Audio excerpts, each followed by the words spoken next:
I'm Chronix, and this is Crystal from the Mostxtremewrestling, and this is your Raw review for November 14th, 2011 from a sold-out arena in Boston, Massachusetts. It's amazing, and it's a 3-hour Raw, which when I heard it was a 3-hour Raw, I was kind of like, oh no. And then we were exactly right. I don't want... It was, oh no.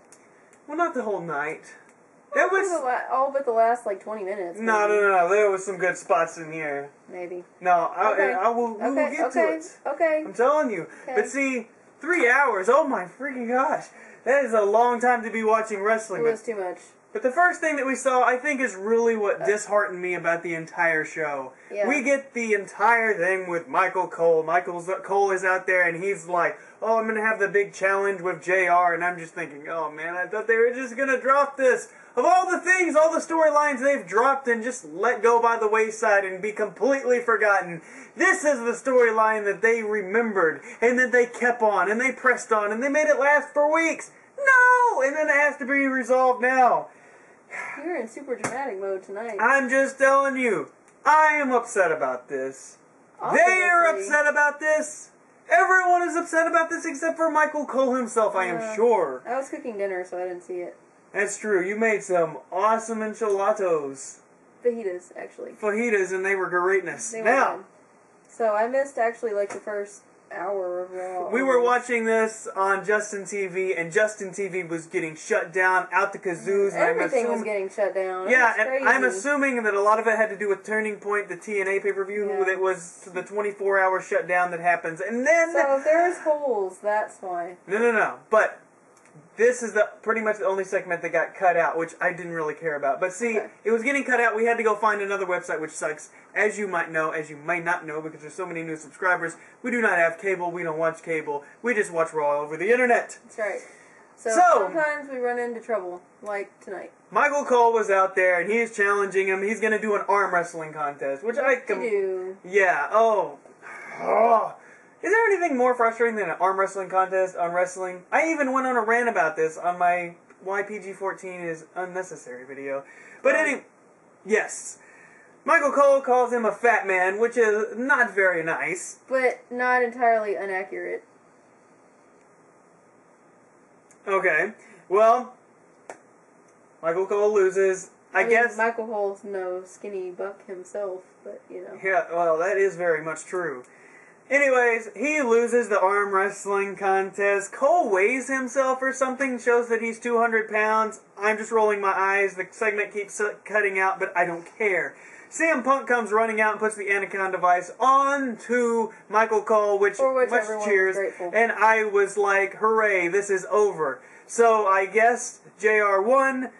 I don't know. Later in the night, we find out that Michael Cole comes out with laryngitis and takes him back away. So who knows? I don't care. I gotta move on because this is ridiculous. Laryngitis, yeah, you spent a lot of time on this. Laryngitis says he has 38,000 Twitter followers, in which CM Punk says that those people are pretty much stupid. So yeah. I think we probably have 38,000 Twitter followers, right? No, we probably have like 30. Oh. We should have more, I would assume, and you can find us at Damn Suicide, which the link was already below, but now that you've heard the words, now it has sunk in. Your memory has been accessed, the deepest reaches of it, and it is ingrained. Now we get a black limo pull-up, and it is Mick Foley. We're all... Boo! And he gives his cheap pops. You just hate everyone. You hate everyone who's ever retired from WWE. Ooh, that's not true. Yes, it is. Michaels. Well, burn. Okay, no. Everyone who retired before you started watching it, you hate. Kevin Nash. I don't hate Mick Kevin Foley, Nash. I don't The hate Rock. Kevin Nash. I don't hate The Rock. Well, anyways, he gives his little cheap plugs, and everyone's excited. And I was glad to see him. If I didn't have to see Mick Foley whining and crying every second, then I'd be fine. I knew. You hurt my kid's feelings, and I chose to take an unprotected headshot. Now they're scarred for life. And it's my fault, but somehow it's everyone else's fault. I knew when I saw Mick Foley that there was going to be This Is Your Life, but was I right? I guess we will find out. As we go into the first match of the night, Sin Cara and Kofi. Cody versus Cody and Hinduku or whatever. Sin Cara. Hunako? Yeah, Hunako. Hinduku? I was thinking about Dooku from Star Wars. Count Dooku. You're such a nerd. How am I a nerd? Where are your nerd glasses? Anyways, I thought that JR almost said, could Kofi get any higher in the match? But if he would have said that, all I could think about was Evanson at home smoking the dopes. Oh, that's funny. But anyways, Cody does a quick back and forth after all the high flying, of course. Cody Sans mask. Yeah, he doesn't have the mask anymore. But I think when they I didn't watch SmackDown, yeah, unfortunately. I didn't get to see it. But I guess he's okay with it. Something about maybe he had facial reconstruction surgery. I don't know. I think Randy Orton just ripped it off of him or something. Yeah, he stole it away. I mean, that was part of it. But anyways, we get Kofi and Cody at the end of the match. They're doing their quick turnarounds, this, that, and the other. Cody hits the crossroads, and as we know, if you get the crossroads, no matter how big, how small, how old, a seasoned veteran, it doesn't matter. You're going down to the crossroads, and as does Kofi, and Cody wins the match. Did Cody Rhodes. Hunako do high-flying stuff, even though he doesn't look like a high-flyer now? Yeah, he looks like a random dude off the street, but yeah, he still does high-flying stuff. He looks like... And he doesn't lose his bandana when he's wrestling, so it's kind of like he's Hulk Hogan in that way. I think it's weird when people wear bandanas and the bandana doesn't come off. It's like when you wear face paint and you get slapped in the face, but no paint comes off. What's up with that? But anyways. I don't know. We see the plugs for WWE 12, and the plugs are aplenty. Oh, yeah. Okay. We see Santino playing that WWE 12. He's playing The Rock versus John Cena, and the cheap plugs, the ridiculousness, the cheesiness, it just flows through. As Zack Ryder is like, are you serious, bro? Zack Ryder's like, nah, you know, this guy's gonna win. Santino's like, no, The Rock is gonna win. Zack Ryder's like, no, my buddy John Cena's gonna win. Yeah, that was like, whatever, but it didn't really bother me. Now we get an excuse me moment as Vicky... Which, by the way, I had this thought.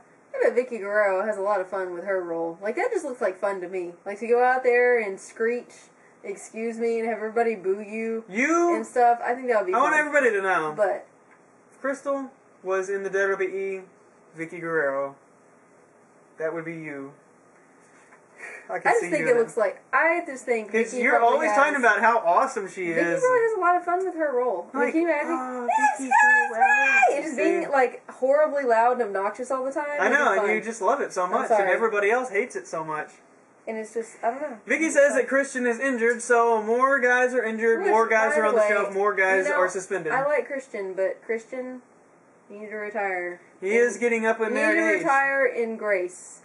He's got... So that you don't end up like Ric Flair. You could have one nice last run, I guess. Yeah, he needs to come back and be a face and then retire. And Vicky says that this is Teddy Long's fault for booking the match the way he did. Dolph comes out kind of randomly and announces that he is part of Team Barrett. It was kind of random. Replacing Christian. Yeah, and then...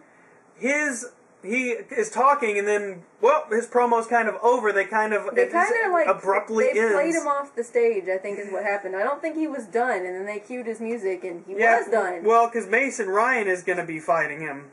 Yeah. And Laurinaitis orders JR off of the announce table as Cole comes back, much to the chagrin of everyone in the crowd, including me, because... Okay, if you lost 1 million viewers when JR went off TV, and then you lost a gazillion when they fired him in his hometown, why do they keep doing this? I mean, what is the point? Because JR wants to go home. Yeah, but why bring him back? That's what I think. Make him go away, come back, bring him back, fire him? That is ridiculous. It is ridiculous, but I think the poor guy wants to go home. Well, I imagine he probably does, but seriously, what is with this? I don't know. I'm just saying. I don't want to see a match with him anymore. I don't want to see Cole get beat up anymore. I just want JR there, and I want Cole to make his smart comments, and I'll be fine with it. Mason Ryan versus Dolph Ziggler. Mason goes up when his entrance music is still playing. He's walking towards the turnbuckle. The music stops. It's over, buddy. It's time to wrestle the match. But he's like, no, and he goes to the turnbuckle and poses anyways, which I'm like, what? It just looked ridiculous. I don't know. That, like, he could not play it off. You're damaging his brain. he thought the music was still going in his head, I'm telling you. Okay, now Steroids. they wrestle the match. It doesn't go very long. Mason Ryan goes for his gorilla press slam, but Vicky gets onto the turnbuckle and she gives a swift slap which causes disqualification. Dolph starts walking off, but then who else but John Morrison to come down and throw Dolph right back into the ring where he gets fed to the wolves. I see you, Kitty. I see you. Wow, that was really random to all of our viewers. Well, I know, can't but she's see the cat. I know, but staring she's at staring at me, and it's creepy. Nobody likes Kitty. Because she's mean. They don't like her because she's always interrupting the videos. Because she's mean. So that causes a random disqualification, which I'm like, does that really cause a disqualification? I mean, you got super steroided up dude and he gets a slap to the face. Does that really hurt him enough to cause a disqualification? That's almost like a bug landing on his shoulder. I mean, for real? Seriously? Think of that metaphor. In like 0 seconds. I didn't even write that down. It just came to me. It wasn't that special. So Morrison gets his TV time for 1 second, which is good. But he was there. So, still gonna be fighting with Dolph Ziggler. Awesomeness. Alright. Alright, so now what? I haven't got to the point where I was Morrison and Mason Ryan trade their symbolic thumbs up. You know, and because they helped each other or whatever. Now Mick Foley is still headed to the ring. By the way, The Rock was headed to the ring earlier in the night, so I'm kind of confused. Like, is it taking The Rock for like 2 hours? Yeah, it took him like an hour and a half to get to the ring. He was walking. He was walking slow. Mick Foley beat him, and we know Mick Foley don't walk that fast. I mean, have you seen The Rock's body recently? Any of you seen Mick Foley's? I'm just saying. Well, we can't hate on that because The Rock, I think, is using some illegal substances. Yeah, it is quite possible, but it is a known fact that The Rock has a nice and low fat body count. Just saying. Foley is in the ring, and he introduces, the segment, as we just now know. You need to get on to the illegal substances, because that was Stop! Look at Morrison, he turned around. Did you do that? No, when I hit you, the table went up and he spun. Did he really spin? Yes! We're going to have to rewatch that on the videotape. He's staring at me and it's creeping me out. And Kitty's still staring at me and that's freaking me out. So what they tried to recreate is something that could not be done. This was the dumbest crap I've ever seen. Okay, it was not bad. Yes, no, I'm going to explain to you. It was okay, but it wasn't awful. What they was trying to do. They was trying to recreate the This Is Your Life of Mick Foley and The Rock. Crap. And they couldn't do it because it's already been done. Seriously? And I will say, despite the fact that I can't stand Mick Foley's real-life self, he didn't do too bad of a job on stage as being an annoying little twit who we all wanted to go away. Anyways, he introduces Mr. John Cena Sr. No, man, there was like 10 things before that. What? Oh my god. What was first? Well, first, he did the Twitter plug. And then, because he's like, I'll go Twitter now. No, there was a lot of stuff before Mick Foley always does the Then he says, "This is your life," and he shows this video. He mentions the video. You missed a lot of stuff. Anyway, he shows this video of John Cena growing up and being a kid and blah, blah, blah. And I had the thought, because Chronix kept talking about, yeah, you didn't write it down. Chronix kept talking about, how they did this with The Rock and it was really cool. And I was just thinking, oh, Kitty, you a bad girl.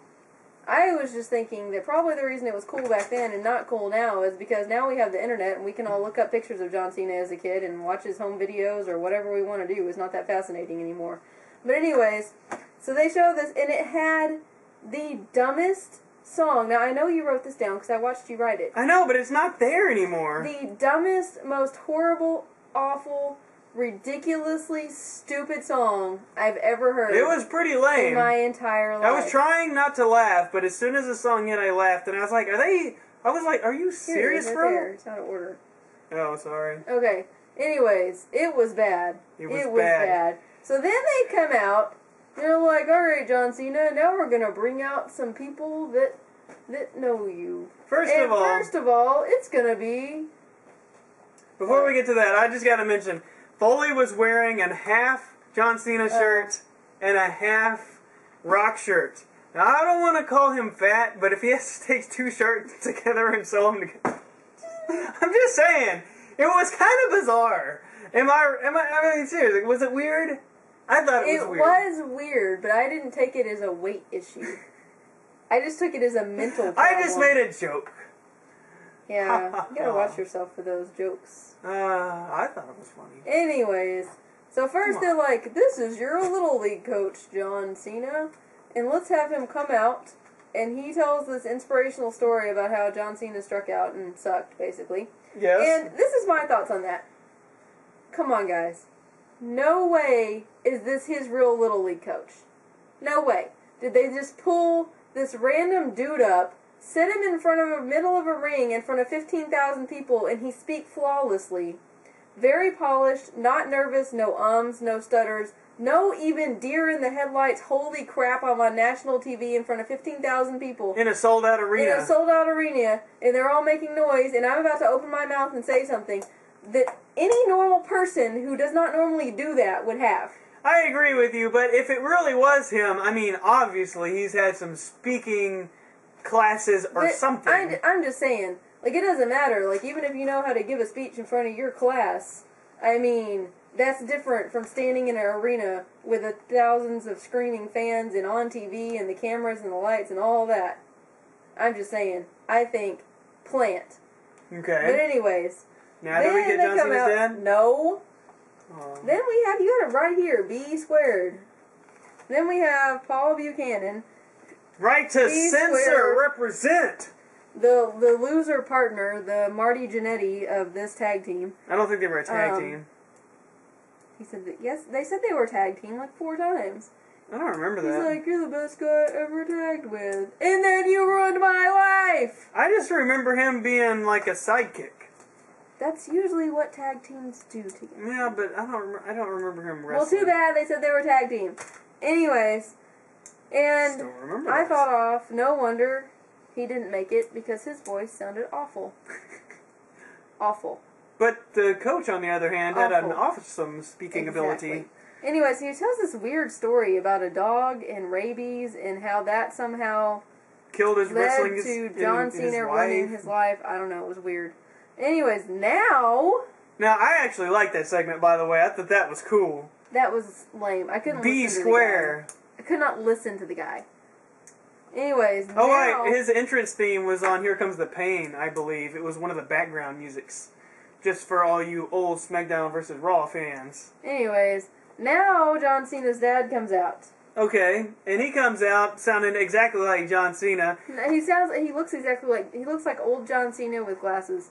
And he has a very nice, soothing radio voice. Well, he is a ex-wrestler himself, isn't he? Or at least he's in the wrestling business. He's in the business like somewhere. A promoter or something. We don't know exactly. Anyways, he got a pretty decent promo, and he's like, hey, you guys all suck, quit making fun of my son. He says that all the wrestlers or all the people are gymnastically Cena sucks chanters. You don't remember that part? I do. What was the word he used? I don't know. He said testosterone somethings. Yes, he did. Anyways, and so John Cena's like, stop, Dad. This is not a good idea. Everybody out there was trying to get heat on Cena, which is kind of strange, but they were all trying. Weird, they were trying to get the Cena sucks chance on everybody. It was kind of strange. It was odd. But especially since they were in his hometown. And then all of a sudden, for no reason, the segment kind of falls apart, and even like Mick Foley and Cena are like, oh yeah, it is kind of falling apart. It's just kind of stupid. And then The Rock comes blaring out. Goodness! And then this was the best spot. It was awesome. I laughed so hard. Because Rock comes out to the ring, and Mick Foley is like a big teddy bear, and he's like, "Hi, buddy."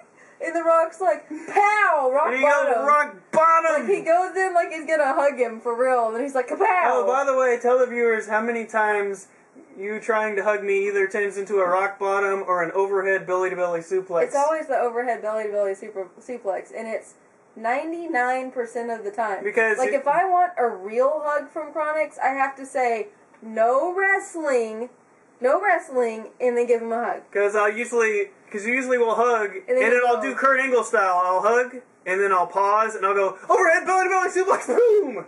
Except that you don't usually throw me. Yeah, but if I did, it would be pretty sweet. But I wouldn't be able to catch myself, and I'd probably hurt myself. Oh. I need someone who has real wrestling skills, like someone we might be seeing out here pretty soon. What are you doing? Just preparing. Are you trying to peach? We haven't got to that match yet, by the way. Who is it that you might need? The Divas? Because, you know, they have real wrestling abilities. Now, Alright. I think we're done with that segment. Yes. Sheamus versus Jack Swagger. This is where I quit paying attention. Now, okay, this is where I say that, yes, this was crap. This sucked. This was like an hour's worth of sucking. Okay, but Jack... No, that was good, but this is not so good. Anytime Jack Swagger's in the ring, I don't care. We see the bro kick, and I mean, that's pretty much it. Sheamus won, right? Yeah, I couldn't care about this. Now we get to and then we showed Sheamus on MTV with Justin Bieber. Yep. Really? Yeah. You guys thought this would resonate with the wrestling fans? Well, not with the wrestling fans, but they're trying to gain new ones with the Beaver fans. The Beaver fans? You said Beaver. Beaver. Whatever. What? Beaver fans? Yeah, that's what I meant. There was beavers on MTV. Oh my gosh, come on now. Alright, Bella's official sluts now because Zack Ryder's like, hey, you want to hang out? And they're like, oh, well, here's Del Rio. You got the cars and everything. Oh my gosh. Now some real wrestling. We got Kelly with even... Oh, and then, wait, but before this, they show the Kelly Slut Fest. Oh, yeah. They couldn't even show the entrances of either of the divas. Because they were too busy showing the Kelly Slut Shoot Fest. Yeah. Which, by the way, they called her infectious, and I almost died laughing. Because they're like, she has an infectious personality, and I was like... Infectious. Well, we want to stay away from her wrestling tights anyways. But anyway... Kelly versus Natalya. And then they showed her in the sluttiest poses. I mean, she's like bending over on the car. Well, yeah, they're trying to get that demographic And then she's in there. like, I just love this. And, like, it's like the most fun thing ever to look like a slut in front of everyone and do sexual poses. This is, like, my most favorite thing, and it's such an honor for me. You do sound just like her. But I just don't get it. How is it an honor to objectify yourself? You are an insult to women everywhere. Do you understand that? Thank you. And the most disturbing, saddest part about this is Kelly gets the win over Natalya's. I know. Survivor Series is this Sunday. Oh my gosh. Now we got Laurinaitis on the phone with Brodus Clay. He says, sorry Brodus, I know you were going to debut today, but too bad. And I was like... Brodus Clay, the teddy bear. The guy under your bed. And my bed, by the way. Our bed. There is a Brodus underneath. There's not enough room. There's only enough room for Kitty. I know. Kitty has burrowed a hole under our little box spring thing, and she goes in there. Not just the box spring. The brand new mattress / box spring set that we bought. There's now a hole in it, and the cat is in there. Kitty is under our bed. Oh my gosh. But there is no Brodus Clay, and I'm sorry, but he looks like a giant teddy bear. I can't help it. Backstage, we get Awesome Truth. They're getting interviewed. Every question they get asked, they don't answer. I guess they're saving it for later. Possibly we'll find out.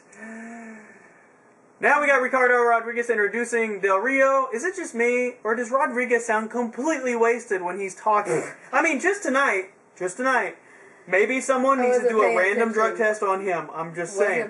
Del Rio, quit pushing Morrison. Del Rio versus Mark Henry. Yeah, make him sit down. Make him sit down like Punk and give an interview. Let's drop some pipe bombs. Anyways. Alright, Del Rio and Mark Henry versus Punk. And Big Show. Now, Punk is injured, by the way, because he got beat up just a little bit before this match by Del Rio, because Survivor Series is this Sunday, and don't forget that because they keep reminding us, because they have to push every single match at the very last second because it's WWE. Okay, so I want to make this quick thing. I am really, like, these tag team matches that are basically just individual matches that they squish together, because they're like separate feuds and everything and have nothing to do with each other. They're just individual matches they didn't have time to do two, and they put them together. It really started to get on my nerves. And especially since we have logical sense. 3 hours. I know, because you don't have... And SmackDown. You don't have the tag team dynamic where it's like a team versus a team. Yeah, and then they have 3 on 3 and then 4 on 4 and 5 on 5. It's just blatantly obvious that you did poor time management planning. Punk gets a mean streak. He starts attacking, going crazy on Del Rio. Big Show and Henry, they go at it. Big Show tries to body slam Mark Henry, but he fails, and Mark Henry lands his big, strong, 500-pound self on top of Big Show. It doesn't collapse the ring, but it does look like it might have hurt just a little bit. I would think so. Del Rio and Henry, they go back and forth. CM Punk chants aplenty, of course. But Del Rio beats Punk. And we get a post-match beatdown with Del Rio doing his cross arm breaker on Punk. Sad day for all the Punk fans over there in Boston. Next segment, we got Santino.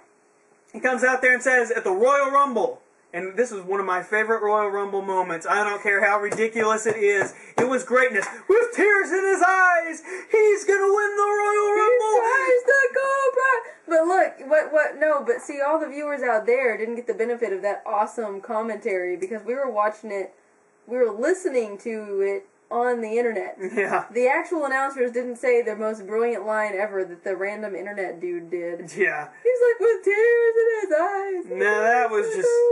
It was great. That was cool. So, he was talking about how in that very arena there in Boston, cheap plug Boston, yay, oh, no one's cheering for me, what the crap. Now... I think Santino looks more Italian with his new look. Yeah, he does look a lot different anyways, and I hated the unibrow, I couldn't stand that. That's true. When I first saw the guy, I was like, seriously? I wanted to wax him like every time I So saw him. Nash comes out. I forgot he was even scheduled to be there tonight, but there he is.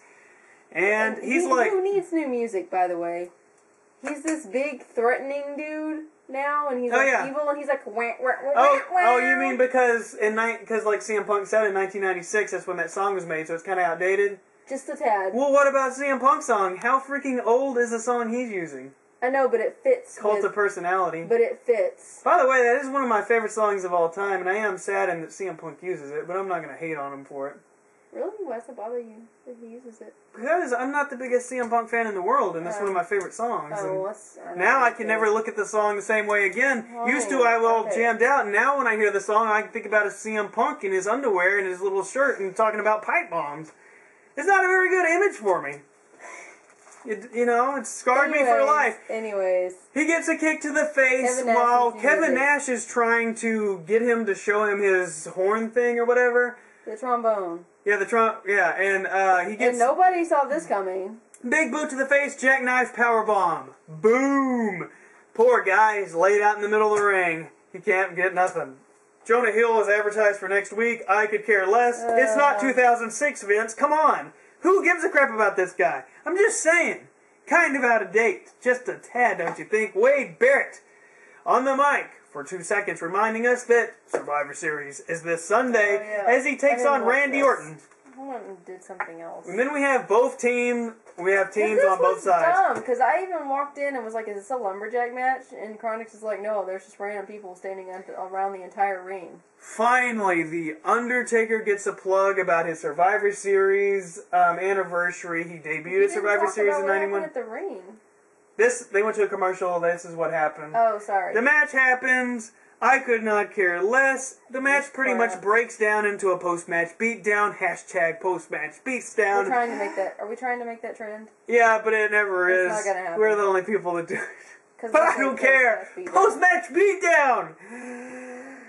And it was just sad. Now I get to the final segment. So finally, after all this time, The Rock is actually going to do something that he was going to be advertised for. So I am super excited. I'm bored. They say, ladies and gentlemen, ... I think they were trying to get the people excited, but the people were just like... They're like, The Rock! And they didn't really... I don't think they got the reaction they could have. Because... I think everybody was mad that they had waited so long, so they didn't even The Rock did come out and do the little slammy thing. I know, but they didn't even pop, I think. So, yeah, I think they didn't get the reaction they deserved because they waited too freaking long, basically. He gets an awesome promo, electrifying, and then... Talks about his daily activities. He ate breakfast with not a fruity pebble in sight. And he gets... Yeah. Oh, and then he says something about boots and asses. He's like, he says, it's going to trend. Everything I say trends. Which I looked, and I'm not so sure that it did. Everybody's like, boots and asses. Yeah. Mass chant. It was awesome. Now, The Miz and R-Truth come out, and yeah, they're like the Truth is ready to fight The Rock. He's like Basically. he's like really into it. And then what do? Well, then Cena comes out. Yeah. Right? And then The Rock and Cena have a verbal battle, which is always great. And they get more boots and asses chance. And then The Rock said a good line. He's like, you're worried about rising above hate, but you better be worried about my size 15 boot rising to kick you in your lady parts. So and that, he's like, oh man. Cena's lady parts is now trending on Twitter. And so then... Oh yeah, that was great. Yeah, I don't know if it actually trended, I don't think it did. And then Cena's like, don't talk about my imaginary mangina. And I was like... So, all around is an awesome deal. Really I liked it. And then that was a great segment with The Rock there. And then at the very end... Oh, okay. At the very end, Cena's... They're toying with the fact that, Cena is going to have problems with being partners with The Rock because The Rock is too egotistical. Gee, who could have saw that coming? And basically that's kind of the moral of the story. And at the end, The Rock's like, here we go! And they charged at The Miz and R-Truth, and then... Oh, yeah. They charged at The Miz and R-Truth. R-Truth gets the smackdown laid on him. Then he gets a...